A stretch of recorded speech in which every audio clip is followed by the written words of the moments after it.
와 학계와 스가랴서를 하겠습니다.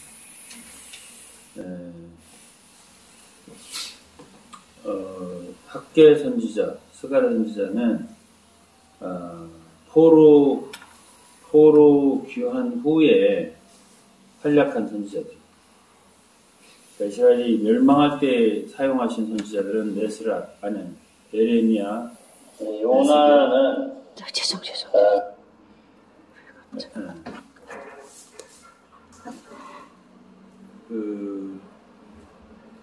학계와 스가랴는 그러니까 예레미야라든지 에스겔이라든지 뭐 이런 선지자들, 뭐 하박국이라든지 스바냐라든지 뭐 이런 선지자들은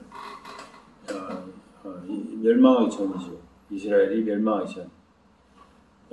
그러니까 이 이스라엘이 멸망한 게 AD 586년이라는 말이에요. 586년인데 이제 그 뒤에 70년 만에 포로에 귀환했어요. 그리고 귀환한 뒤에 성전의 재건을 시작했어요. 한 1년 정도 좀 지나서 성전을 재건을 막 열심히 참 하다가 한 1년 정도 지나서 방해를 받고 대적들이 일어나서 뭐 왕에게 상소를 드리고 해서 성전 건축이 중단이 됐지. 그래서 이제 이 선지자들이 성전 건축을 다시 힘있게 재개하도록 촉구하고 격려한 선지자들이 두 사람인데, 이 두 사람이 한 사람 이름은 학계, 한 사람 이름은 스가랴. 그래서 이제 이 에스라서에는 이 두 선지자 이름이 나와요.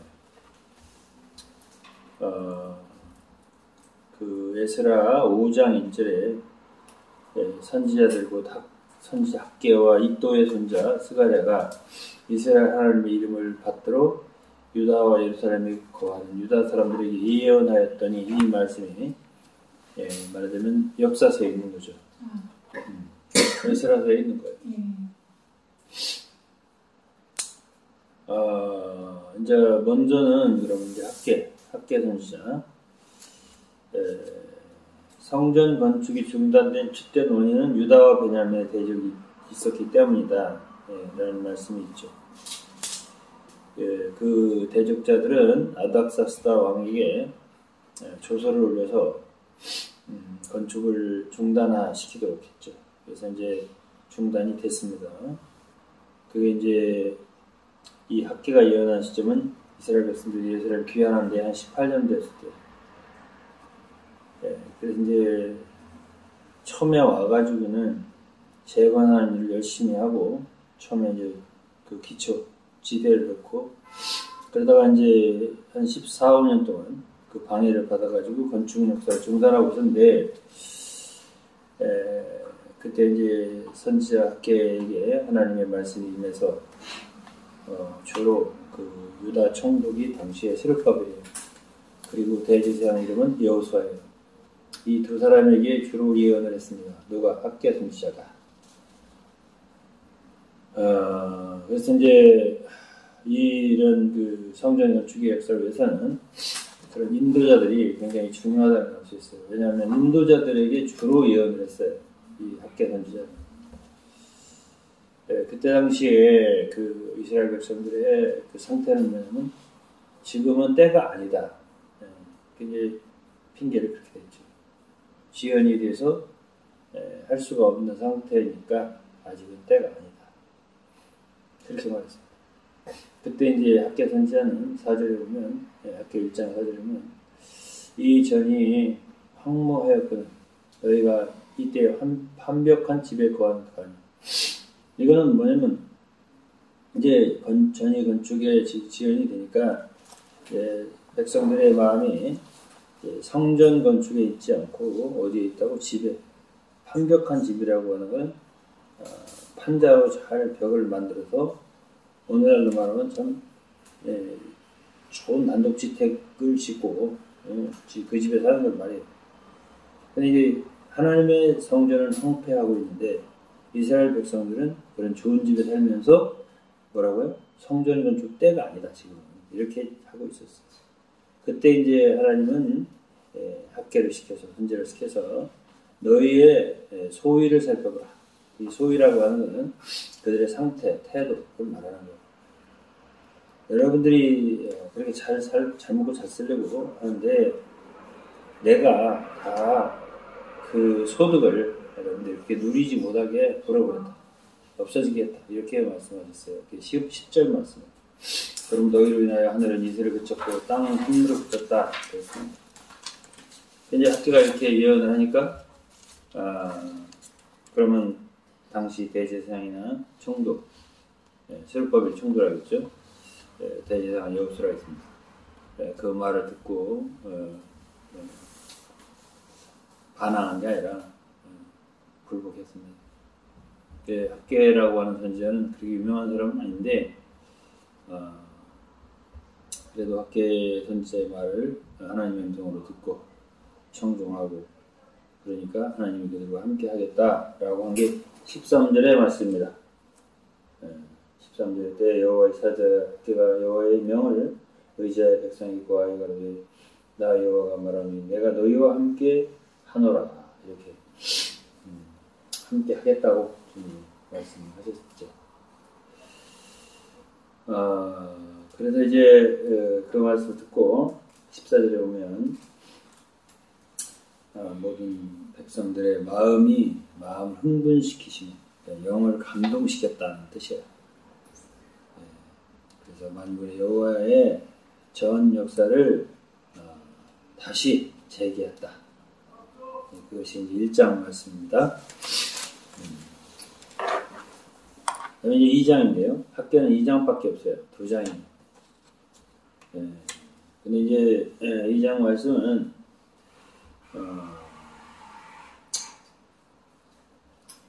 3절에 보면 남아있는 자 이전 영광을 본 자가 있냐 이게 너희 눈에 어떻게 보이느냐 너희 눈앞에 보잘것없이 보이지 않느냐 그러니까 이전에 그 이스라엘의 그 성전 솔로몬 성전을 본 사람들 무너졌잖아요.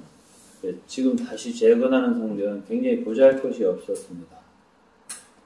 그러나 하나님께서는 나중 영광이 이전보다 더 크다. 이렇게 격려하시는 거죠. 보잘것 없지만 이전 영광보다 지금 이게 보잘것없이 건축하는 이 성전이 더 영광스럽다. 이렇게 이제 격려를 하는 거죠. 그러면서 이 시간을 건축하게 되면 그분이 당신의 영광으로 충만케 하겠다 라고 하셨죠. 그러면서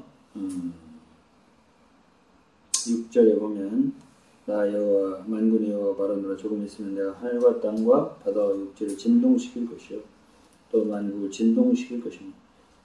만국의 보배가 이르리니 내가 영광으로 이전에 충만케 하리라 했습니다.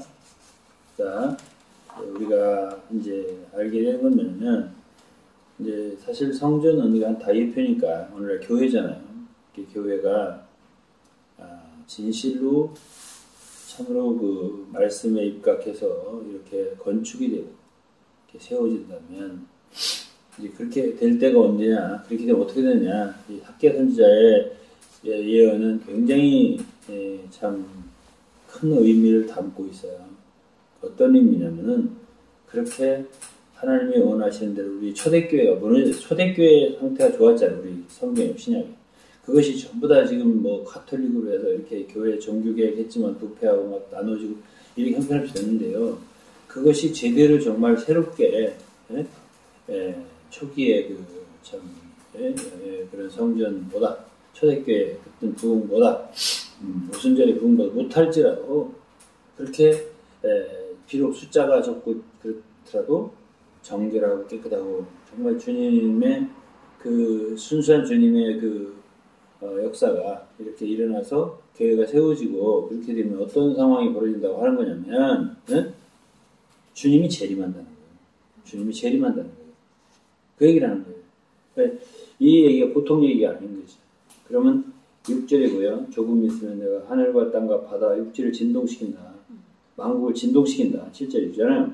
만국의 보배가 이르리니, 만국의 보배가 뭐예요? 예수 그리스도의 재림을 얘기하는 거예요. 내가 영광으로 이전에 충만케 하리라. 그러니까 우리 어렸을 때 찬송 중에 뭐 빛난 보배, 무슨 보배, 주 예수의 보배, 이런 찬송이 있어요. 그 보배가 바로 이 만국의 보배, 예수 그리스도의 재림을 얘기하는 것이거든요. 응? 네.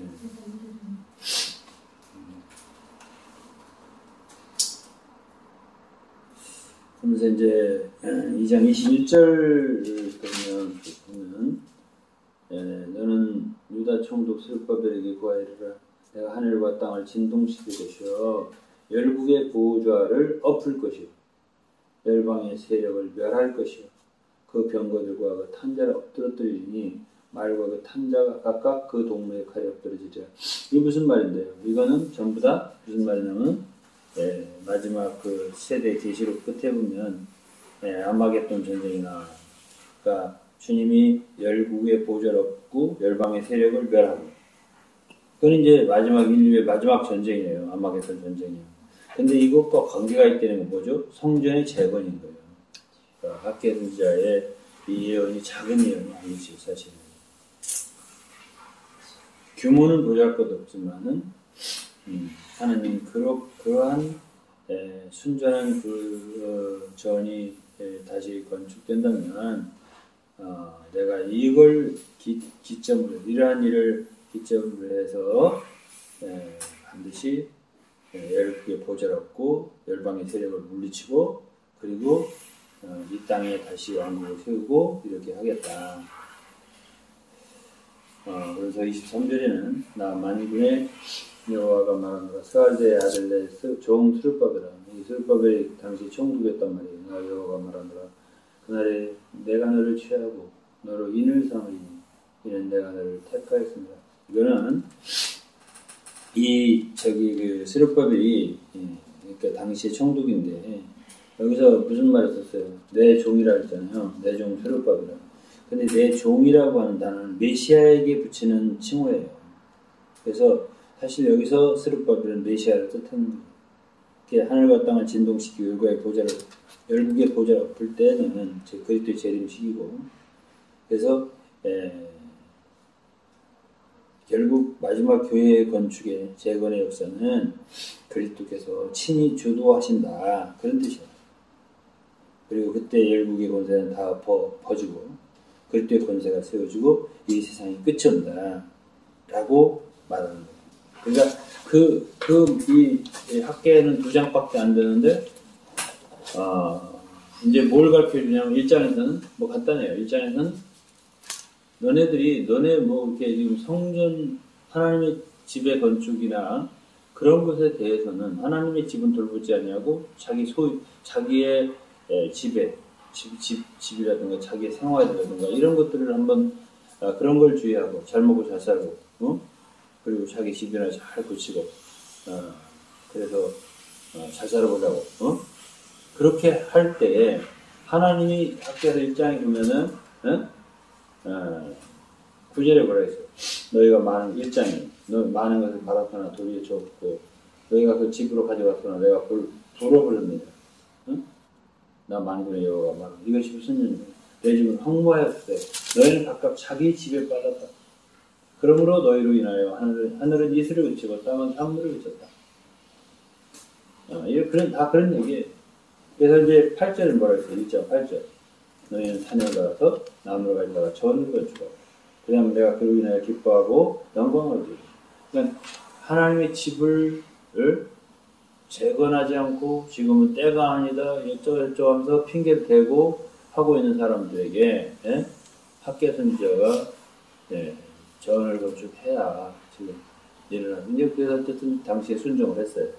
그런데 하는 일 2장에 보면은 굉장히 규모가 작고 보잘것없다 이거예요. 그러니까 이거 해서 뭐하냐 이런 식으로 이렇게 해서 이게 교회가 뭐 부흥이 되냐 이런 식으로 이제 실망할 때쯤인데 학계 선지자를 통해서 작지만 이전에 그 거대했던 솔로몬 성전과 이런 것보다 나중 영광이 이전보다 더 크다. 그래서 그렇게 건축될 때 그때 내가 만국을 다 뒤집어 엎을 것이고, 만국의 보배가 임할 것이고, 그리고 이제 참 그리스도의 새로운 통치, 만국이 임할 것이다. 라고 이제 예언을 하는 것이 학개 선지자의 이 2장밖에 안 되는 예언이지만 굉장히 중요하고, 정말 순수하고 깨끗한 교회. 이러한 우리가 이 지구상에서 지금 일어나는 일이 뭐하고 맞닿아 있다고요? 세상의 끝과 맞닿아 있다고. 그리스도의 재림과 맞닿아 있다 이 말이에요. 이것을 예언해 주는 성경이 학개, 이렇게 학개 마치겠습니다. 현재 스가랴입니다. 이 스가랴는 좀 깁니다. 14장이에요. 전체가. 스가랴 선지자는 뜻이 여호와께서 기억하신다, 이런 뜻입니다. 그래서 이제 마태복음 23장에 보면 스가랴 선지자에 대해서 말을 하는데요. 예수께서 성전과 제단 사이에 죽임을 당한 선지자, 바가랴의 아들 스가랴 이렇게 했는데, 사가랴 이렇게 했는데 그게 바로 스가랴예요. 그래서 이 사람은 순교를 당한 선지자입니다. 이렇게 스가랴서는 참 깊은 성경이에요. 제가 이 바이블들을 쓰면서 서문에도 썼어요. 짧게 쓰고 싶었는데 몇 가지는 참 짧게 쓰기 어렵더라. 그 중에 하나가 스가랴예요. 그걸 서문에 썼어요. 바이블. 그리고 다니엘서 참 짧게 쓰기 어려웠어요. 요한계시서 마찬가지였어요. 사도행전도 마찬가지였어요. 몇 가지는 제가 줄여보려고 애를 써도 안 되더라고요.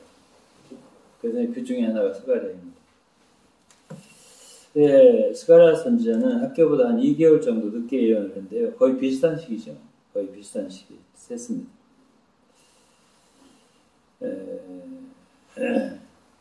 순서를 보면 스가랴가 나중이죠. 그렇지만 그 예언의 그 중후함, 풍성함, 이거는 대단한, 학교에서 절대 부족하지 않은 그런 선지자입니다.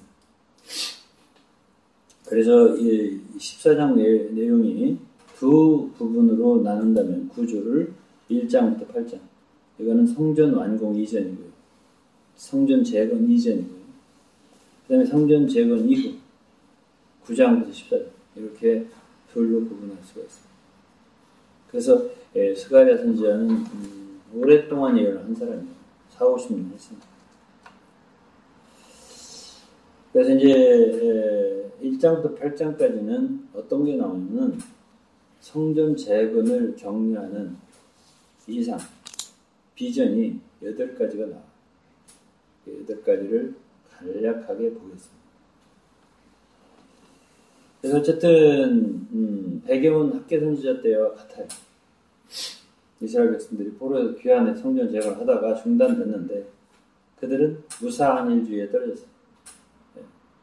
더 이상 성전의 재건에 취미가 없어요. 열심히 없어요. 그때 이제 스가랴 선지자를 통해서 너희들은 열조를 공부하지 마라, 이렇게 이제 말씀하셨죠. 그래서 1장 3절에 보면 나 여호와의 말이지, 만군의 여호와의 말이지, 그래서 너희는 내게로 돌아와. 그럼 나도 너희에게 돌아가겠다. 그건 뭐예요? 결국은 성전 재건에 취미가 없고 뜻이 없고 그게 사라진 것은 주님과의 관계가 그만 멀어졌다는 거예요. 멀어졌다는 거죠. 내게 돌아오라. 또 멀리 떨어졌지 않았으면 돌아오라 소리 하시겠어요? 나도 너에게 돌아가겠다. 이렇게 말씀하시는 거죠. 그 다음에 이제 7절부터는요, 다리오 왕 2년 11월 수박을 24일, 베레가야 될 선지자 스가랴, 여호와의 말씀 임했다 했습니다. 그러면서 이제 화석류 사이에 서 있는 홍마를 탄 인자가 있습니다. 이 화석류라는 나무, 이제 여기서 이제 골짜기가 나옵니다. 8절에 보시면 홍마를 타고, 사람 홍마를 타고 골짜기 속 화석류 나무 사이에 섰다. 그 뒤에 홍마, 자마, 백마가 있다. 이거 첫 번째 이상이에요. 스가랴 선지자가 예언한 첫 번째. 그러니까 스가랴 선지자는 예언을 할 때 학계는 직선적으로 하잖아요. 직선적으로 말로. 근데 누구죠? 스가랴는 약간 간접적으로 이상을 통해 비전으로 사람들에게 뭔가를 느끼게 해줍니다. 그런 거지. 그래서 이제 내내 성전 재건을 강화시키는 말씀이에요. 그래서 이제 홍마를 탄 사람 어디서 골짜기 화성류 골짜기는 뭐겠어요? 낮은 곳을 말이죠. 화석류 나무는 뭐냐면요. 화석류는 열대지방 식물인데 키가 작아요.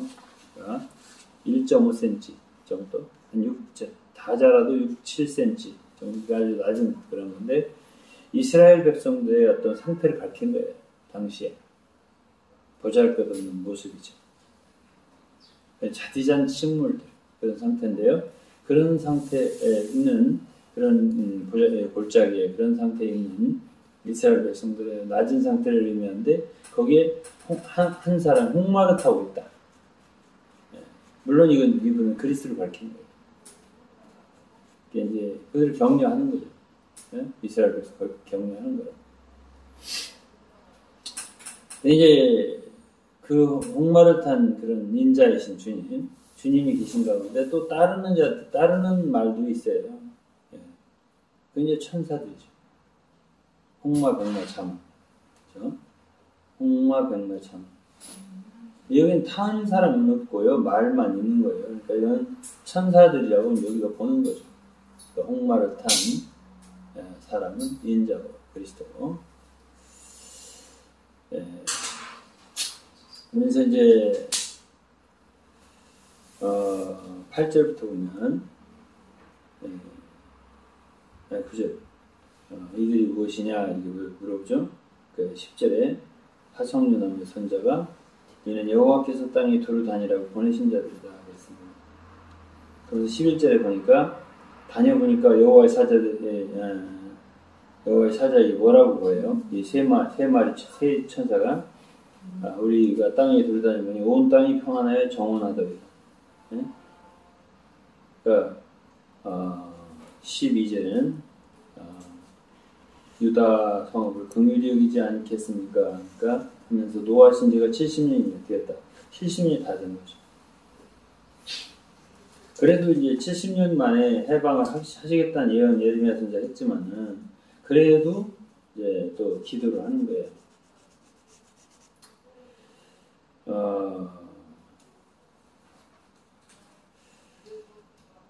그래서 이제 1장 17절까지 말씀은 17절까지 말씀은 결국 그 예루살렘의 상태를 말하고 그 예언 중에는 예루살렘에 돌아와서 그 집이 그들 가운데 건축되어야겠다. 그리고 먹주를 칠 거다. 그리고 그 성읍이 다시 넘치도록 풍부하게 하겠다. 이런 말씀. 시온을 안위하겠다. 다시 예루살렘에 택하리요. 이런 말씀이요. 격려를 하는 거죠. 그 다음에 18절부터는 네 뿔이 나옵니다. 18절에 내가 눈을 들어 본즉 네 뿔이 보이거늘 그랬습니다. 그러니까 첫 번째 이상은 뭐죠? 홍마를 탄 그리스도 이거요. 둘째는 네 뿔이에요. 네 뿔. 네 뿔이 보이는데 이것이 뭐냐니까 유다와 이스라엘과 예루살렘을 해친 뿔이다. 또 20절에 보면 공장 4명을 내게 보인다. 공장이라고 하는 공교한 일을 하는 장인, 영어로 크래프트맨이에요. 4명을 보였는데 이 공장이 뭐라고 하냐니까는 그 뿔들 있잖아요. 유다를 해친 뿔들. 그들로 머리를 들지 못하게 한다. 그래서 공장들이 와서 그것들 두렵게 하고 이전에 뿔들을 들어 유다 땅을 해친 여러분의 뿔을 치러 왔다. 떨어치려 한다.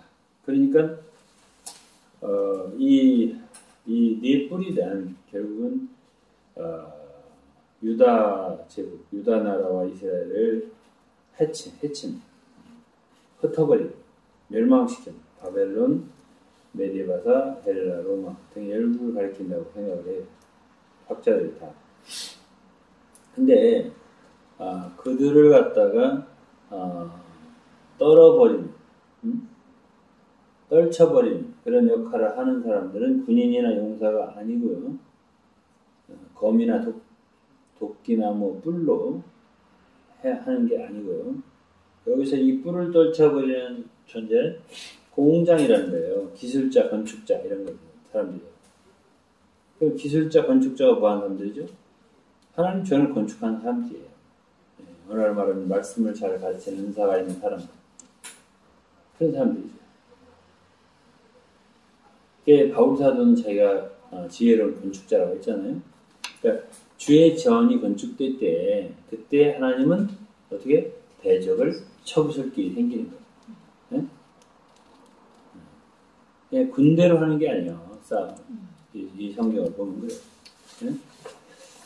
그러니까 이 세상의 모든 그 정권들, 악한 정권들을 끝내는 데는 네? 또 다른 어떤 무기와 이런 것들을 만들어내서 예? 군력을 키우고 이런 게 아니고요. 정말 하나님의 말씀을 정교하게 가르치는 그런 하나님의 종들이 일어나는 길이 예? 여기에 공장이라고 했잖아요. 예?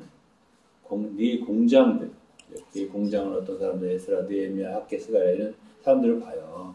이들이 일어날 때 결국은 그 열국들을 다 멸망시킨다는 거예요. 이거 굉장히 큰 말 격려가 되는 이상이죠. 그다음 이제 2장에는 이제 1장 끝났잖아요. 2장은 세 번째 이상. 1장에 2개의 이상이 있는 거죠. 네? 화석류나무에 골짜기 화석류나무 사이에선 그 홍마를 탄 인자. 이 첫째. 둘째는 네 공장, 네 뿔. 네 뿔과 네 공장. 이것이 1장이에요. 2장에는 청량한 사람이에요.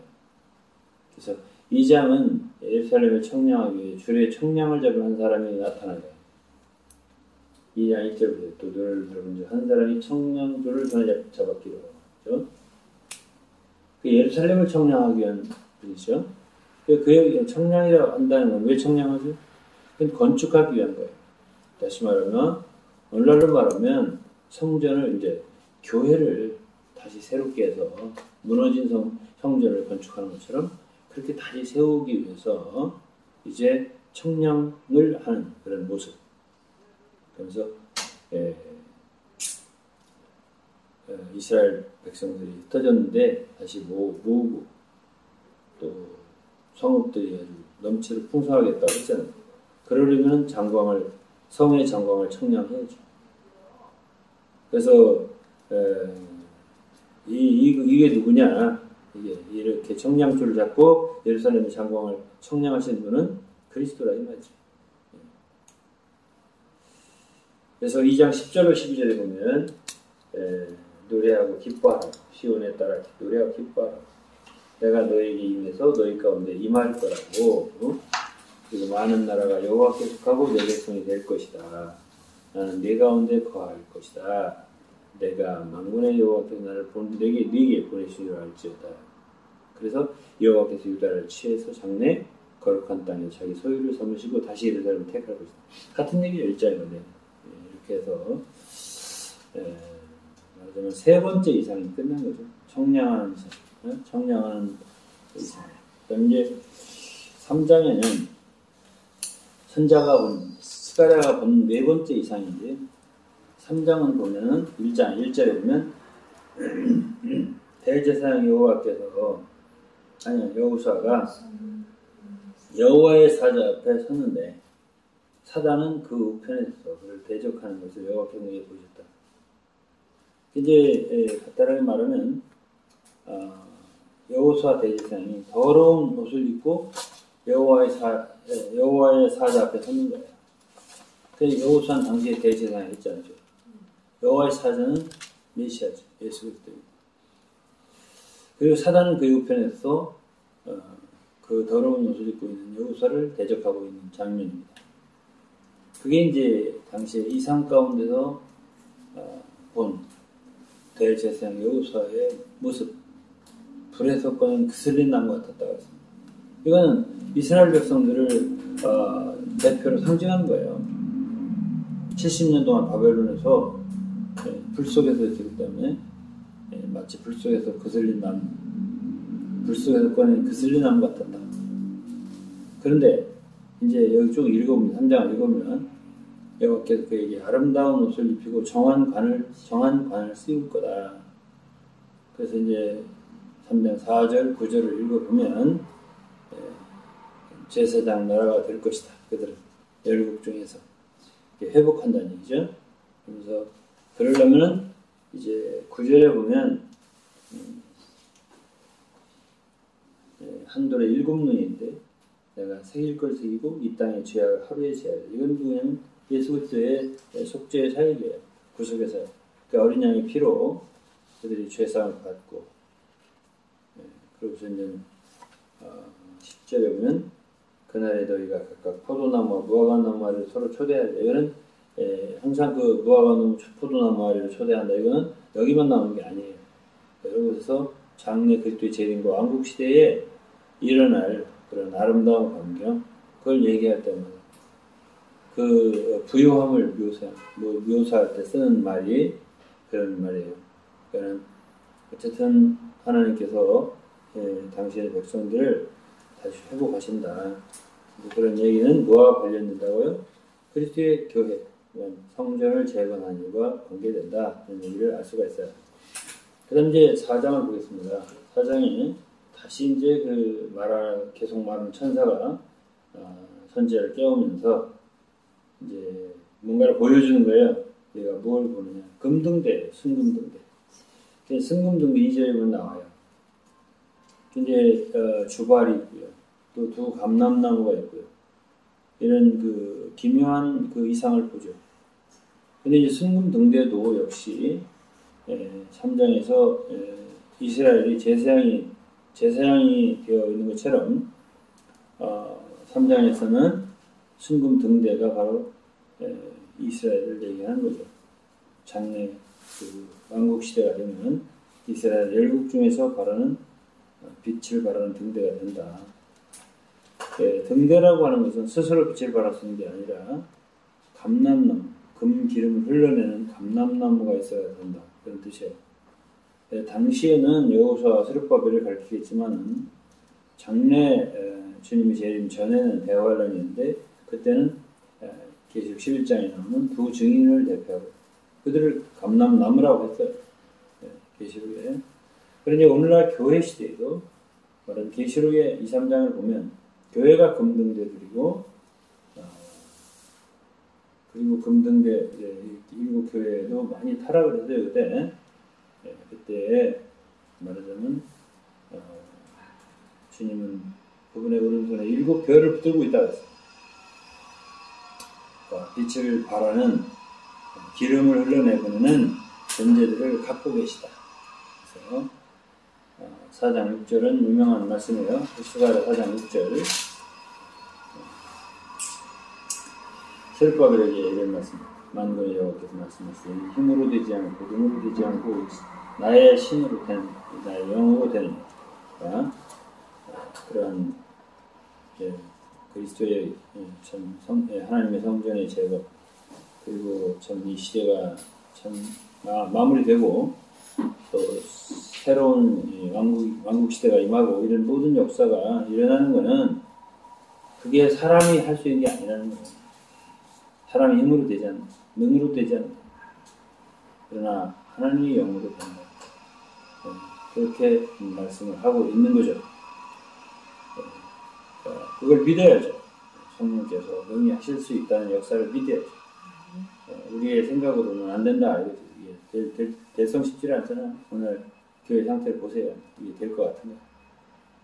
그러나 이 말씀을 보면 사람의 힘으로 능으로 되지 않고 오직 하나님 영으로 한다. 이렇게 말씀하셨잖아요. 그 다음에 이제 5장입니다. 5장은 일자를 보세요. 너희들 여러분 날아가는 두루마리가 그러니까 이게 이제 6번째 이상이 8개가 있다죠. 이상이. 이제 결국은 성전 재건축을 촉구하기 위한 이 하나님 백성들을 일깨우고 격려하는데 뭘로? 이상을 보여주시는가 하시는 거예요. 근데 이 날아가는 두루마리 이걸 보니까 여기 읽어보면 6장을 읽어보면 저주로 가득한 내용이에요.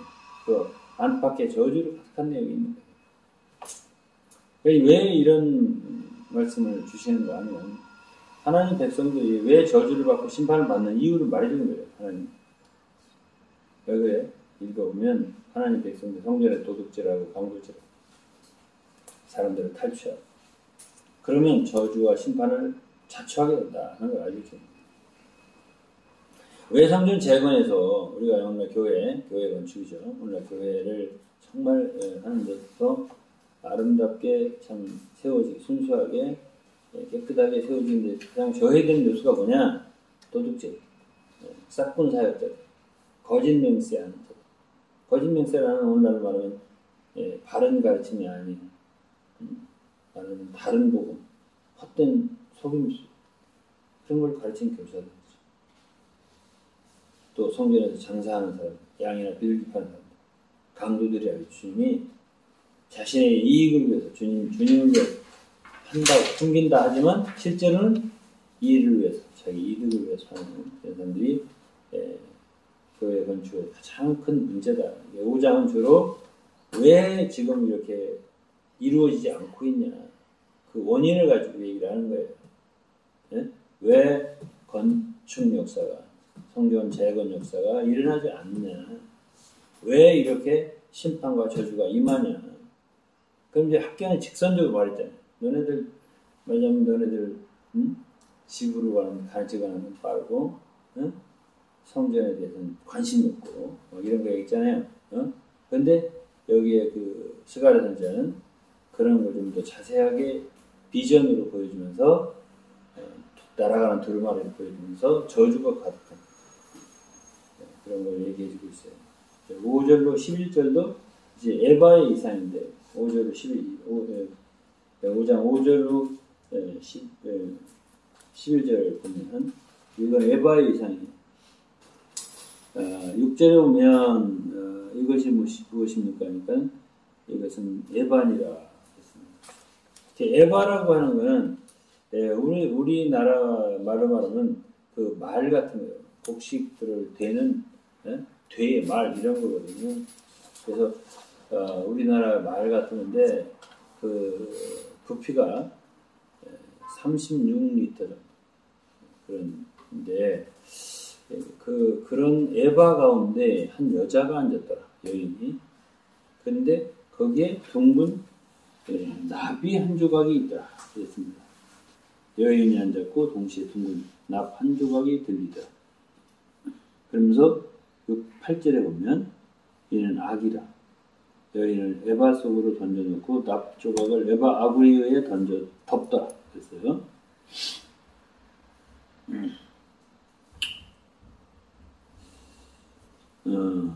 그 이제 10절 11절에 보면 그 에바를 어디로 옮겨가는데 천사가 어디로 가냐니까 11절에 보면 신할 땅으로 가서 그를 집을 지으려 한다 했습니다. 거기에 머물려 한다.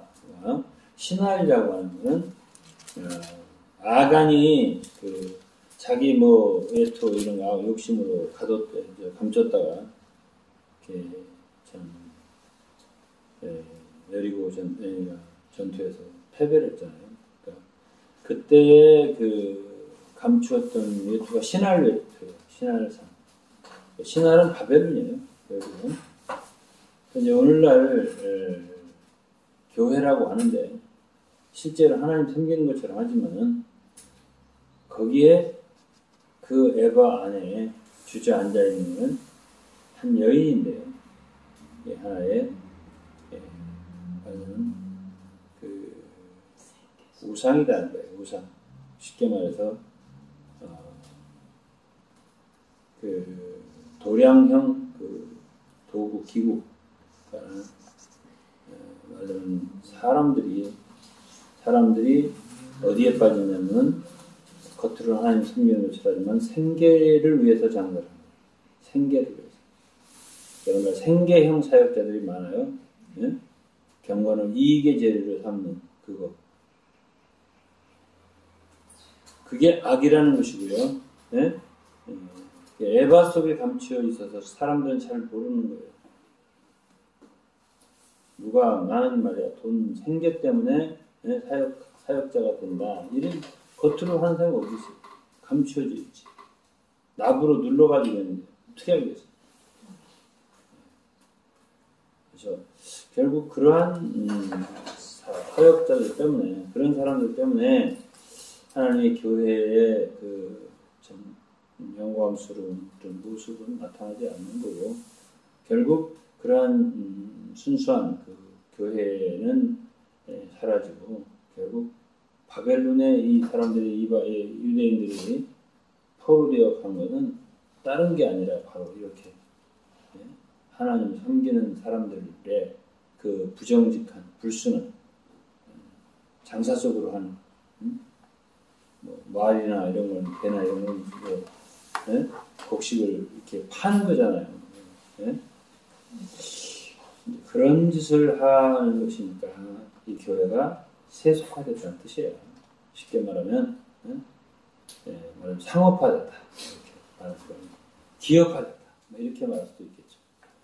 그런 식으로 되기 때문에 이 바벨론의 포로가 잡혀갖고 저주가 가득한 그 두루마리가 말하자면 공중으로 날아다니는 거예요. 이런 것을 이제 알려주기에 5장, 6장에는 8번째 이상인데요. 놋산이 나와요. 6장에는 놋산이 나옵니다. 1절에 보면 네 병거가 나오고요. 어디서 나와요? 놋산에서. 그래서 이제 뭐 백마, 홍마, 흑마, 백마, 어룽지구 권장한 말 이렇게 네 병거가 나온다. 그랬습니다. 그러면 이제 6장 1절로 8절까지의 이 네 병거의 이상인데요. 이것은 다 놋이라고 하는 것은 예표론에서 심판을 의미합니다. 심판. 그러면 5장의 상태는 유대인들, 이스라엘 백성들의 아주 형편없는 상태, 그걸 얘기하고 6장은 뭐죠? 그 심판이죠. 누가 심판하나? 네 병거, 홍마, 백마, 흑마, 어룽주, 권장은 말들. 그래서 이제 4절로 5절을 보면 이게 네 바람이라고 했습니다. 네 바람은 네 천사를 해석할 수 있는 거고 왜 네 바람, 네 병거를 이 네 바람이라고 했는데 이거 왜 뭐냐? 그러니까 아까도 내가 말했지만 바벨론, 메데바사, 헬라, 로마 이들은 다 각양각색의 그런 특징을 지닌 그 이방 열국이에요. 열국 권세예요. 다양한 도구가 왜 필요했어요? 이거는 이스라엘을 심판하기 위함이에요.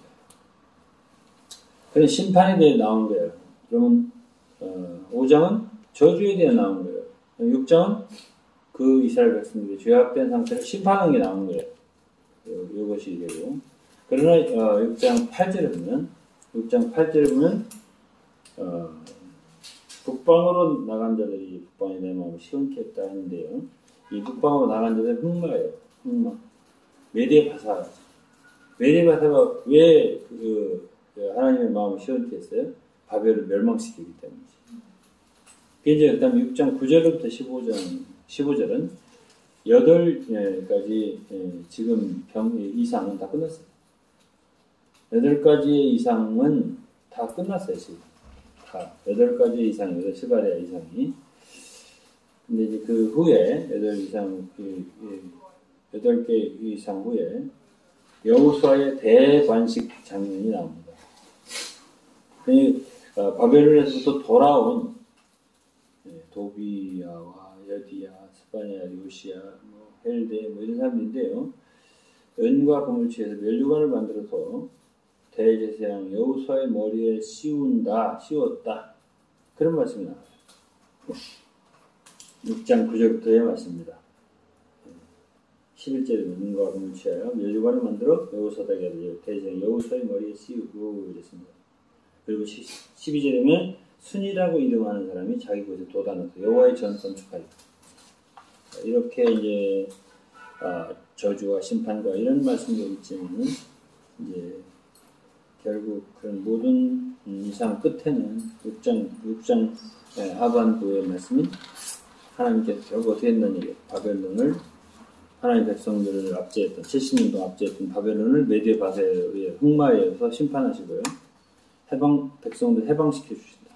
그리고서 여호수아의 대관식 그리고 그 머리에 멸류관을 씌워주는 그런 모습을 알려주고 있어요. 그거는 이스라엘 백성들이 포로에 뒤었다가 돌아와서 성전을 재건하는 것과 관계가 있는 거죠. 재건한다고 할 적에 결국 성전의 재건과 뭐가 관계냐면 주의 나라가 임하는 거예요. 제가 학교에서도 말했죠. 그러면 어떻게 돼요? 첫째는 바벨론에 돌아와야 되고, 둘째는 바벨론 돌아올 때 은금을 드려야 되고, 연신이죠. 셋째는 왕관을 만들어 씌워드려야 되는데, 그게 여기서는 뭐 여호수아 대제사장인데 그게 아니고 사실은 그리스도죠. 여호수아도 순이라고 했잖아요. 순이라고 하는 것은 그리스도의 옆에. 그래서 그리스도에게 모든 영광과 권위를 돌려드리는 그것이 바로 교회죠. 그러한 존재가 교회예요. 그리고 결국 왕국이에요. 다시 오는 왕국이에요.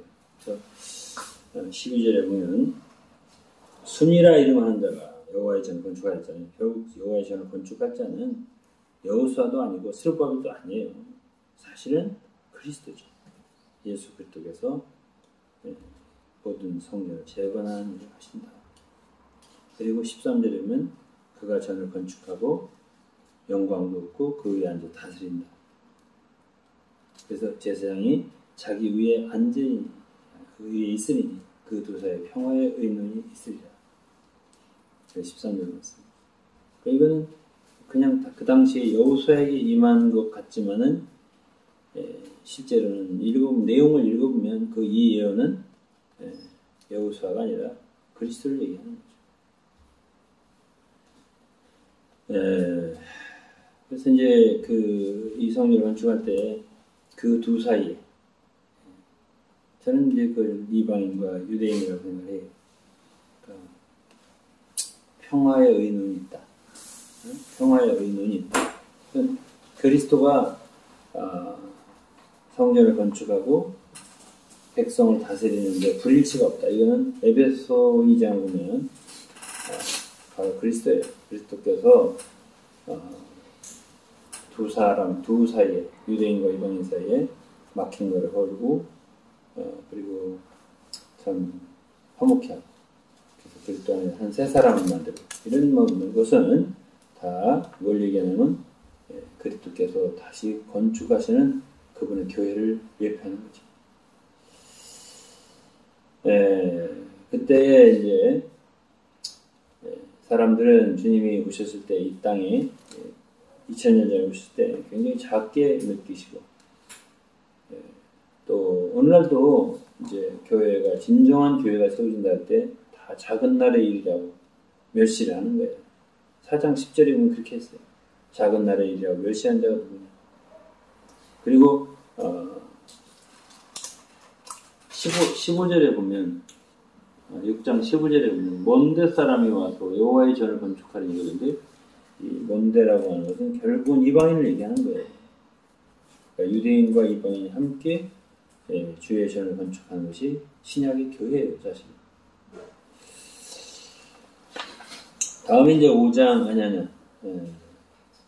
7장 1절부터 7장이에요. 지금은 7장 1절 14절인데요. 7장은 이때가 이제 성전 재건 공사가 한창이에요. 아직은 안 끝났어요.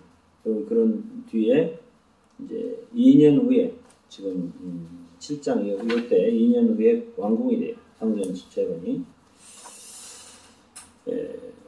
그게 거의 다 되어가는 상황에서 이렇게 하니까 그들이 묻는 거예요. 실장에 뭘 묻냐면 금식 계속 할 필요가 있냐. 5월 재개라는 게 뭐냐면 BC 586년 5월 7일에 바벨론의 공격으로 예루살렘 성전이 완전히 파괴되고 망했어요. 유다 나라 망했어요. 그러니까 그걸 매년 5월달에 되면 5월 재개.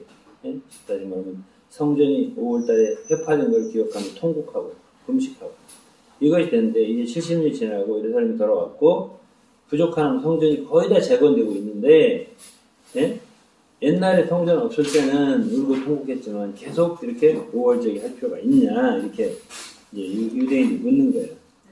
그러니까 주님 뭐라고 하면 야, 그 금식이 과거에 너네들 많이 했는데 그 애통이 나를 위한 것이냐 아니면 너네들을 위한 것이냐 이렇게 말씀하시는 거예요. 만일 너희들이 진실로 울고 통하는 게 있다면 이건 이제 이사야서 똑같은 말이에요. 진정한 금식은 고아와 가부를 돌아봤었고 나그네를 압제하지 않았었고 올바른 삶을 살았었고 남을 비판하지 않았었고 이런 말씀을 하시는 거예요. 이게 이사야 58장에 진정한 금식에 대해서 나오는 말씀 같은 말이에요. 결국 이스라엘 백성들의 죄가 뭐예요? 선지자의 말에 귀를 기울이지 않고 등을 돌리고 말씀을 듣지 않는 죄지. 따라서 하나님은 그들의 부르짖음을 듣지 않겠다는 거예요. 왜 70년 바벨을 포로되는 거야? 바로 이런 문제 하나님 말씀을 불순종 듣지 않는 거예요.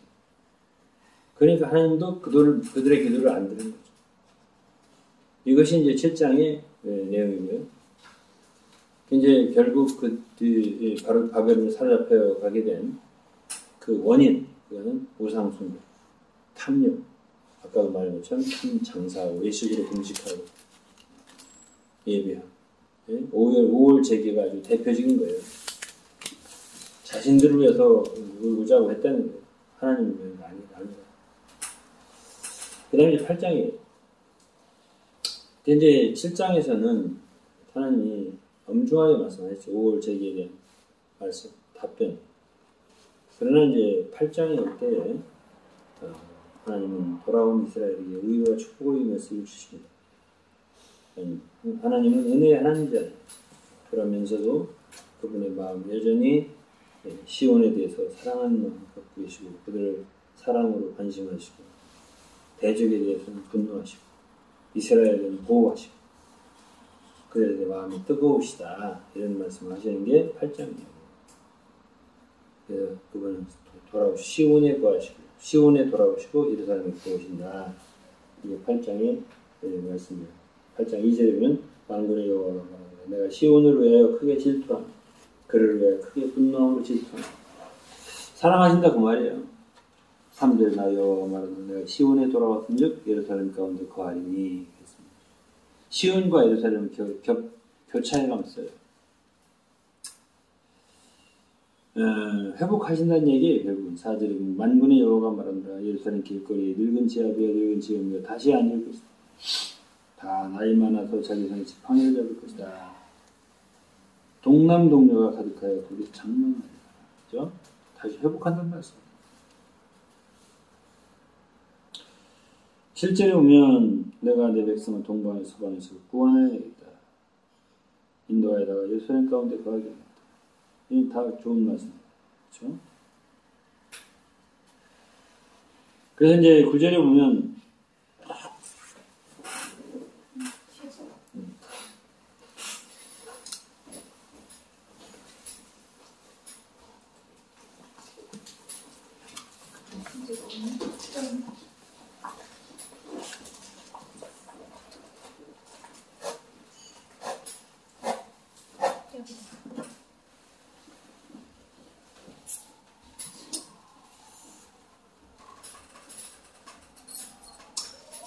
만군의 여호와의 집 곧 저늘은 주가려고 그 지대를 쌓던 날에 일어난 선지자들의 입의 말을 이때에 듣는 너희는 손을 견고히 할지어다. 그랬습니다. 그날 전에는 사람도 싹쓸 얻지 못하고 짐승도 싹쓸 받지 못하고 사람이 대적을 인하여 출입에 평안치 못하였습니다. 이는 내가 뭇사람으로 서로 치게 하였습니다. 이건 합계 선지자 그 감이 비슷한 거예요. 그러나 너희들이 이제 성전을 재건하고 이렇게 하니까 내가 도와줄 거다. 이게 12절 말씀이에요. 예, 평안한 추수를 얻을 거고 포도나무가 열매를 맺고 땅에 산물을 낸다. 하늘에 이슬을 내린다. 내가 이 남은 백성으로 모든 걸 누리게 하겠다. 어? 그러니까 13절에 보여. 내가 이방과 저주가 되었었으나 과거에는 이제는 내가 너희를 구원하여 너희를 축복이 되게 하리니 두려움 말고 손을 경국해 하라. 뭐라 하는 얘기예요? 성전을 재건하라. 이것이 몇 장이라고요? 8장이에요.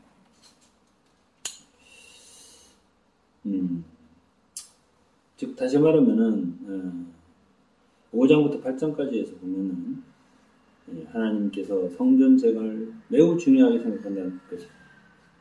그것 때문에 축복과 저주가 엇갈리게 된다는 거예요.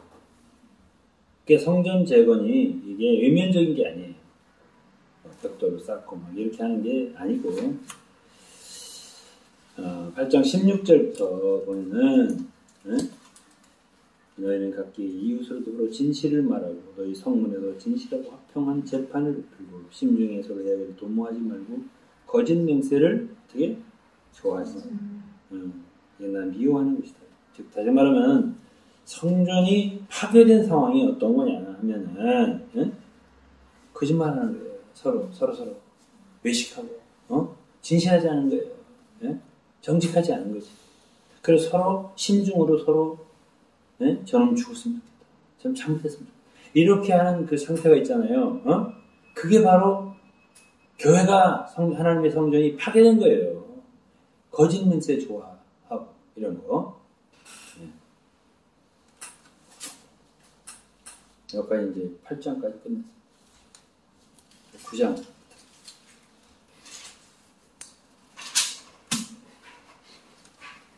자, 이제 제가 스가랴서를 1장부터 8장까지가 한 달락이고 9장부터 14장까지가 한 달락이라고 말씀드렸어요. 8장까지 해서 이제 성전은 재건이 된 걸로 이렇게 끝나요. 근데 이제 9장부터는 이제 스가랴 예언이 좀 8장까지보다 좀 다른 형태의 예언이 나옵니다.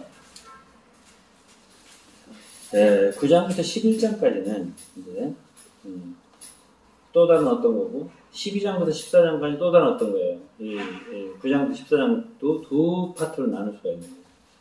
그럼 뭐냐? 9장부터 11장은 이방 나라에 대한 경고 그리고 그리스도의 초림과 그분의 예수 그리스도 버림받으신 이 예언이 나와요. 이 9장부터 11장까지. 그래서 이제 첫 번째는 9장에서는 하드라, 수리아의 한 도시 이름이에요. 다메섹, 수리아의 수도 이름이에요. 하만, 이런데, 드로아 시돈, 이런 것에 심판이 임한다 하는 걸 얘기하고 있습니다. 3절에 보면 드로는 자기를 위해 보장 건축, 은을 티끌같이 정금을 거리, 진흙같이 쌓았다. 그러나 하나님이 완전히 소멸되게 치셨다. 그때 당시 알렉산더 대왕이 헬라 드로를 함락시켰을 때 6,000명 이상이 학살당했다는 거예요. 2,000명 이상이 십자가에 못 박혀 죽었다는 거예요. 3만 명이 노예에 끌려갔다는 거예요. 그때 당시에 그런 처참한 이방 나라들 열국들의 심판 내용을 예언한 거 읽으라고 스가랴 선지.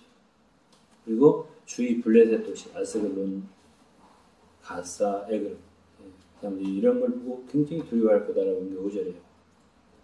그다음에 블레셋 사람들 어떤 남은 사람들이 하나님께 돌아와서 유다의 한 두목같이 되고 에글론 여부스 사람같이 된다. 이거는 실제 말씀.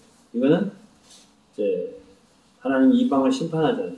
열국 심판할 때 그 심판 과정에서 이스라엘은 하나님께 회개를 하고 열국에서는 남은 사람들이 하나님께 돌아오고 이게 뭐예요? 결국 이게 교회죠. 오늘날 교회고 이제 돌아오는 오게 된 왕국.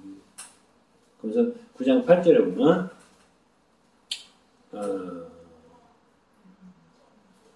8절에 보면 이스라엘 백성들을 하나님께서 친히 보호하겠다. 9절에 보면 그러니까 시온에 따라 크게 기뻐하라. 예루살렘에 따라 즐거이 부를지어다. 네 왕이 임하나니. 그래서 그는 공의로우시니 구원을 베풀며 겸손하여 나귀를 탄다. 이게 그리스도의 초림을 예언하는 거예요. 네, 그리스도의 재림시에 그분은 나귀를 타고 예루살렘에 입성을 하셨습니다. 네, 스가랴서에 이런 얘기를 하면서 이런 가운데서 그리스도의 초림의 광경을 어떤 광경을 예언했다는 거. 그러니까 구약 성경은 선지자들이 여기서 조금 여기서 좀 이렇게 하면서 예수 그리스도에 대해서 예언을 한 거예요.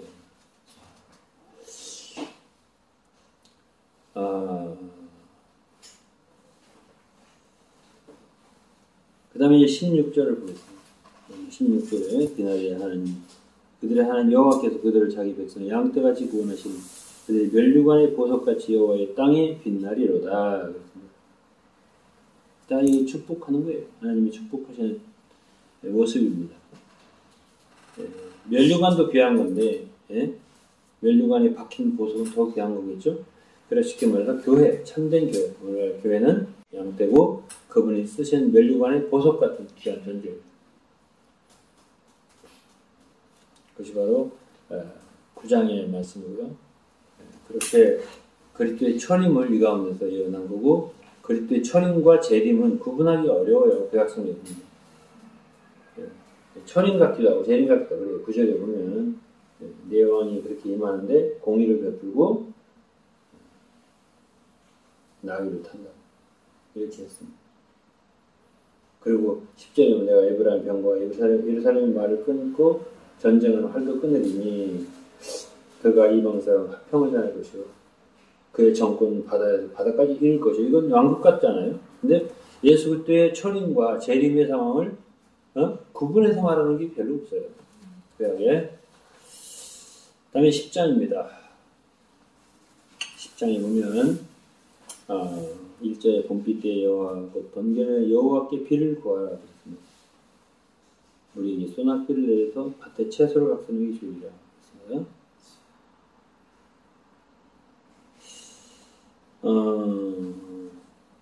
이것은 이제 2절과 3절에 보면 결국 뭘 얘기하냐면 당시의 이스라엘 백성들, 하나님의 나라 백성들의 지도자들이 굉장히 타락해 있었다는 걸 얘기하지.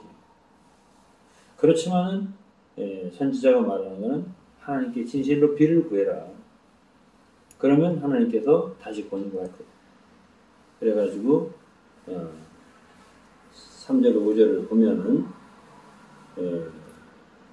그럴 때 그들 가운데 4절에 모퉁이 돌이 그에게서 나오고 말뚝이 그에게 나오고 싸운 활이 그에게 나오고 권세 잡은 자가 다 일제 그에게 나와서 싸울 때 용사같이 거리 진흙 중에 대적을 밟을 거다. 여호와가 그들과 함께 한즉 그들이 싸워 말탄 자를 부끄럽게 할 것이다. 이런 말씀을 하세요. 근데 그들이 바벨론의 포로가 돼서 비참하게 되었는데 그를 다시 불러 모으신다. 하나님. 7절부터 8절에 보면 그러니까 이제 6절도 보면 유다를 경고케 하고 요셉 족속을 구원한다. 내가 그래도 긍휼히 여긴다. 이런 말씀 있잖아요. 그들이 내게 내어버림이 없음같이 되리라. 예? 그래서 다시 구원하겠다는 뜻을 말씀하세요. 8절에는 내가 그들을 향하여 휘파람을 불어 모을 것이다. 내가 그들을 구속하였기 때문에. 그 전에 번성했던 것처럼 다시 번성하게 하겠다. 내가 그들 열방에 뿌리려니와 그렇습니다. 그들 원방에서 나를 기억하고 함께 생존하여 돌아올 것이다. 그러니까 그들을 회복하신다는 말씀인데요. 11절에는 고해를 지나게 하고 바다 물결을 친다. 어쨌든 돌아오게 하는 걸 하나님이 도와주신다는 뜻이에요. 고해라고는 쓴 바다잖아요. 그러니까 돌아오는 게 쉽진 않지만 하나님께 나일강 마르게 하고 이렇게 해서 아수르의 교만을 낮아지게 하고 애굽의 호를 없어지게 하고 해서 어쨌든 돌아오는 길을 하나님이 도와주게 한다. 이 말씀이 10장 말씀. 다음 이제 11장을 보겠습니다. 11장은 로마 통치하에 유대의 나라에 태어난 그리스도와 그분의 버림받으심에 대해서 예언이 있어요. 11장은 9장 10장 이어진 말씀은 아니에요. 그렇지만 로마 통치하에서 유대 나라에 태어나신 그리스도의 첫 번째 오심을 말하죠. 11장 1절 11장 네 번나 네 번을 이루고 불이 네 백향목을 사르게 하라 이런 말씀이 있습니다.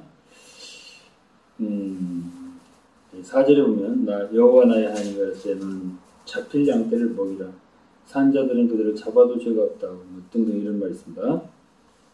이건 무슨 말이냐면 7절에 내가 이 잡힐 양떼를 먹이니 참으로 가련한 양이라 그렇습니다.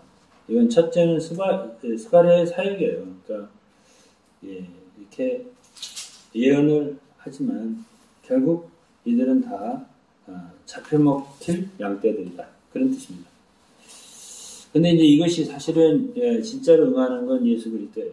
그러니까 내가 이 잡힐 양떼를 먹이니 참으로 가련한 양이라. 이에 내가 막대기 둘을 취하여 하나는 은총이라고 하고 하나는 연락이라고 하고 양떼를 먹인다. 이건 예수께서 오셔서 당시 유대나라가 멸망했잖아요. 예수께서 오셨을 때 로마에 취하였잖아요. 아주 가련하고 비참했는데 그때 예수님이 오신 거는 2개 막대기를 갖고 오셨다는 거예요. 목자로. 그래 2개 막대 하나는 은총, 영어로 favor, 하나는 연락, 윤. 두 개를 갖고 왔는데 8절에 보면 한 달 동안 내가 세 목자를 끊었으니 이는 내 마음에 그들을 싫어하였고 그들의 마음에 너 나를 미워했습니다. 이 세 목자는 11장 5절에 있는 사는 자, 파는 자, 이런 사람이 산자, 이런 얘기 나와요. 그런 사람들이라 하는 사람들도 있고요. 다음에 어떤 사람들은 당시의 사두개인, 바리새인, 헤롯당 이런 사람들이라고 하는 표현도 해설도 해요. 그래 어쨌든 주님이 이 세 목자를 끊었다. 하나님이 그들을 싫어한다고 마음에. 그들도 하나님을 미워했다. 이렇게 말씀했습니다. 그러니까 그들은 예수님이 초림하실 때 받아들이지 않았죠. 그러나 그때 이제 11장 9절에 보면 내가 너희를 먹이지도 않냐고 죽는 자는 죽는 대로 망할 자는 망할 대로 나머지는 피차 살을 먹는 대로 그냥 죽였다. 그들이 불순종 때문에 그런 거죠. 그래서 결국은 그들이 그렇게 멸망하고 예수님은 첫 번째 오셔서 첫 번째는 은총이라는 목대를 잘라버리시고 10절에 그랬어요. 은총이라는 목대를 취하여 잘라버렸어요. 그리고 모든 백성과 세운 언약을 해야 되겠다.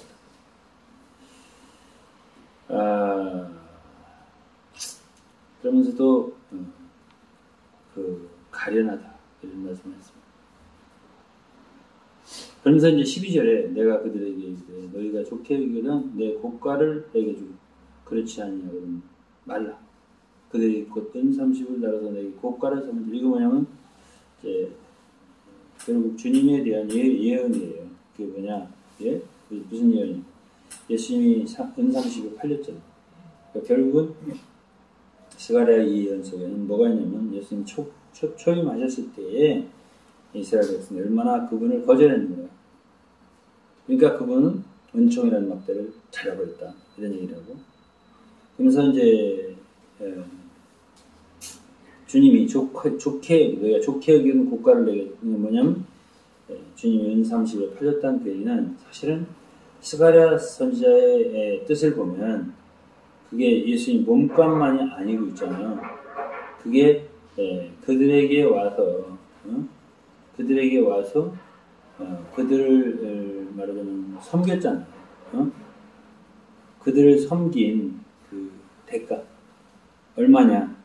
그러니까 30냥을 줬다 이런 뜻이 되는 거예요.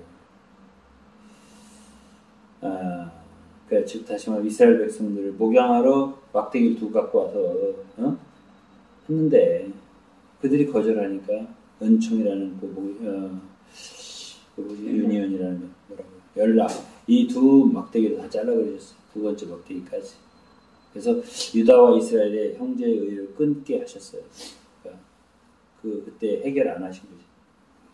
그러고서 고가를 달라니까 30냥을 준 거예요. 이렇게 표현을 했거든요. 그러니까 스가랴 11장의 예언은 뭐를 얘기하는 거라고? 예수의 초림. 그리고 그 유대인들이 그래서 그분을 330 팔아버렸다. 이 얘기까지 예언을 했다. 이것이 스가랴 11장. 11장 15절, 17절만 좀 얘기할 거예요. 이제 이제 참목자가 없어졌잖아요. 예수님 돌아가시고. 거짓 목자들이 일어났는데 그들은 흩어진 양을 찾지 않고 상한 양도 고치지 않고 배만 불리는 자들이었다. 그 나름대로 그들도 기구를 갖고 있었다. 그 기구를 갖고 양을 다뤘다 이거예요. 응? 그래갖고 그들은 굽을 찢어서 도망갈 길을 찾아냈다 이거예요. 응? 그러니까 악한 목자들. 도망도 못 가게. 그냥 사람 세뇌시키가지고. 도망 못 가게. 그래, 그런 사람들에 대해서 하나님 어떻게 한다고요? 화에 있을 진저 17절, 마지막 11절. 양떼를 버린 못된 목자, 칼이 그 팔, 우편눈의 이목이라. 그 팔이 아주 마르고, 우편눈이 아주 어두워지리라. 이렇게 심판한다는 거예요. 그 다음에 12장부터 14장까지. 한 5분에 끝낼 수 있을 것 같아요. 12장은요, 하늘을 펴시고 땅에 들어서고 사람의 영을 주신 가라사대. 그래서 이제 보라 내가 예루살렘으로 사명을 훔치게 하는 잔이 되게 할 것이다. 이거는 마지막 적그리스도의 군대. 11장까지 뭘 얘기하죠? 그리스도의 초림과 그분의 버림받으심. 이걸 얘기하는 11장까지요. 근데 12장은 뭘 얘기한다고? 12장은 이제 그 예루살렘이 열국의 군대에 둘러싸임을 당하고 그때 어떻게 한다고? 재림하신다. 그리스도께서 재림하신다. 이게 이제 12장입니다. 12장서부터는 그리스도의 강림 그리고 그분이 보좌에 오르신 영광을 받으시고 열국의 온 세계 왕이 되신다 하는 것을 예언하는 것이 스가랴서 12장부터 14장까지. 그래서 적그리스도의 군대는 그리스도의 강림하심으로 다 괴멸될 것이고 4절, 6절, 9절 말씀입니다. 12절. 예루살렘은 건재하게 12장 6절. 유다와 예루살렘이 모두 영광스럽게 회복된다는 거예요. 그것이 12장 5절로 8절 말씀입니다. 그래서 이제 6절에 보면 그날에 내가 유다 두목들로 나무 가운데 화로같이 되게 곡식단 사이에 횃불같이 되게 그 좌우에 에워싼 모든 국민을 살릴 것이다.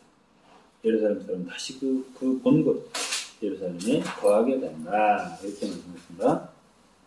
그래서 이제 8절에 보면 그날에 여호와가 예루살렘 거민을 보호한다.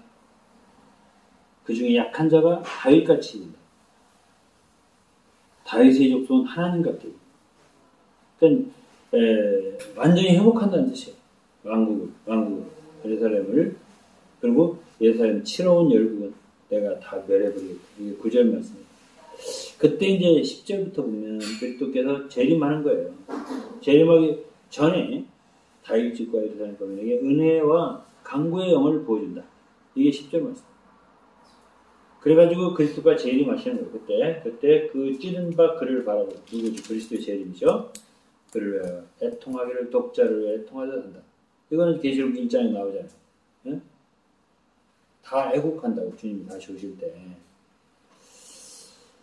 그래서 이제 유대인들은 초림하는 예수를 거절하고 십자가에 못 박은 죄를 그때 회개하고 그렇게 운다는 거예요.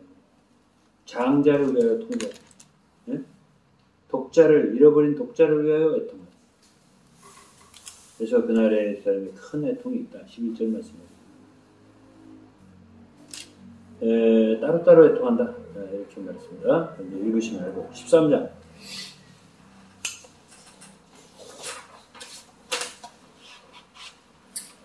13장은 이제 주님이 재림하실 때 1절에 보면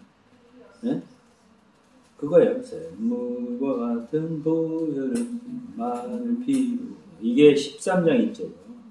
그날의 죄와 더러움을 씻는 셈 사회 접속과 예루살렘 거민을 위하여 열리리라. 주님의 재림 때에 그야말로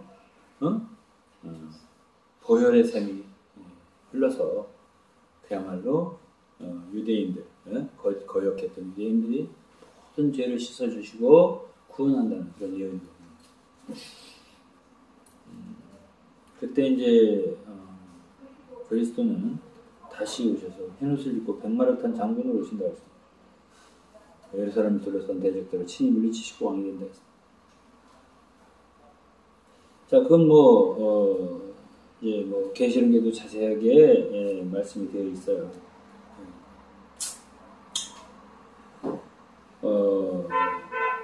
이제 13장에 보면 주님이 재림했을 때 6절에 보면 이런 말씀이 있어요. 거기 그에게 묻기를 너희 두 팔 사이의 상처는 어찌미냐 하면 대답해 나의 친구 집에서 받은 상처. 주님이 이게 재림했을 때 묻는다는 거죠. 유대인들이 아니 거기 옆구리에 상처가 보여 이렇게 응? 그렇게 하니까 주님이 뭐라고 한다고? 응? 나의 친구 집에서 받은 상처. 그렇게 한다는 거예요.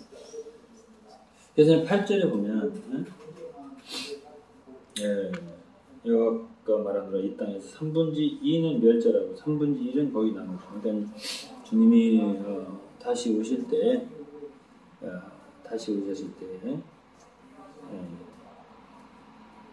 상당한 시험, 대환란이 일어나요. 유대인들에게 3분의 1만 남는다는 건 엄청난 사람들이 다 죽임을 당한다는 뜻이거든요. 그다음에 마지막 장 14장입니다. 14장 마지막 장은 여호와의 날에 대해서 얘기해요. 14장 1절에 보시면 요엘, 스바냐 등등 여호와의 날을 말하잖아요. 그래갖고 열국을 모아서 예루살렘과 싸우게 한다. 2절이 그거죠. 그게 결국 아마겟돈이죠.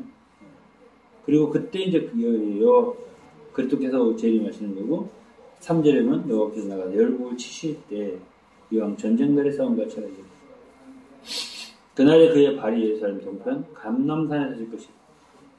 그리고 감람산 한가운데가 동서로 갈라져서 큰 골짜기가 되어서 절반 북으로 절반 남으로 물리고 그 산 골짜기는 아셀같이 미친다. 거기 큰 하나의 광야가 생겨나는 거예요. 그래서 그리도 다 피하게 된다. 이렇게 말을 하고 있습니다. 6절에 그날 빛이 없고 강명한 자들이 떠난다. 그래서 이제 8절에는 생수가 예루살렘부터 솟아나서 절반은 동해로 절반은 서해로 흐른다. 이렇게 말씀하셨네요. 그래서 9절에 여호와께서 천하의 왕이 되실 것이다. 여호와께서 홀로 하나이실 것이다. 그 이름도 홀로 하나일 것이다. 이렇게 그리스도의 재림에 대해서 왕국의 영광에 대해서 예언하는 것이 14절입니다. 그러면서 12절에는 그때 당시에 그리스도께서 그 열국 사람들 그들을 치는 재앙이 섰을 때 살이 썩는다. 그 눈이 구멍에 썩는다. 혀가 입속에 썩는다. 그냥 어쩌면 핵전쟁과 비슷하잖아요. 그런 일이 일어나서 그들을 완전히 하지만 핵이 아니라 여호와께 입으로 나온 검이에요. 핵보다 무서운 거예요. 이렇게 해서 다 멸해버린다. 이렇게 했습니다. 그러나 이제 16절부터는 예루살렘을 치러 왔던 열국 중에서 남은 자, 그들이 그 왕 만군의 여호와께 숭배하며 초막대를 지킵니다. 이거는 왕국 시대에 열국 중에서도 한 사람들이 회개하고요. 네? 하나님을 경배하는 그런 사람들이 있게 된다. 그러면 이제 11절은 사람이 그 가운데 거하고 다시는 저주가 있지 않고 예루살렘이 안연히 서리로다. 그렇습니다. 그리고 많은 사람이 돌아와서 거기 가고 열국 중에 남은 자 해마다 예루살렘에 와서 여호와를 경배하고 초막절을 지킨다. 그러나 예루살렘 오지 않는 사람 어떻게 되냐? 재앙과 심판이 있을 것이다. 장래 왕국은 공의의 시대이기 때문에 그렇죠.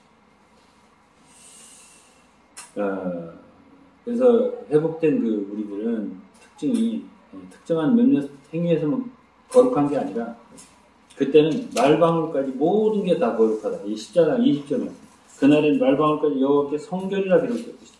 여호와의 전에 모든 소치 제단하고 지발과 다름이 없다. 거룩하다. 그때는 그렇게 말씀하셨습니다. 자, 그래서 이제 오늘 이제 저는 이렇게 해서 스가랴서에 뭐가 기록되는가를 어느 정도 얘기를 했어요. 완전히 다 자세하게 하기는 못하지만 그래도 대충 대강은 무슨 뜻이다 하는 걸 얘기한대요. 저는 이제 오늘 말라기까지 이제 다 마친 걸 할 거예요. 말라기는 읽어보면 돼요. 왜냐면 이 말라기는요, 이렇게 어려운 내용이 아니고, 결국은 이스라엘이요. 구약성의 마지막인데, 말라기 선지자한테는 너무너무 상태가 안 좋다는 얘기예요. 사람들이, 11조도 떼먹고, 그러니까 하나님 뭐라고 하면 내가 언제 그랬냐, 이런 식으로 반항하고. 그렇지만, 마지막에는 그분의 선지자 엘리야를 보낼 것이다. 그게 세례 요한이에요, 사실은.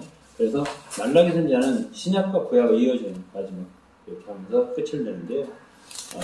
말라기서는 그 어려운 내용이었기 때문에 이거를 읽어보면, 교환을 읽어보면 어느 정도 알 수 있어요.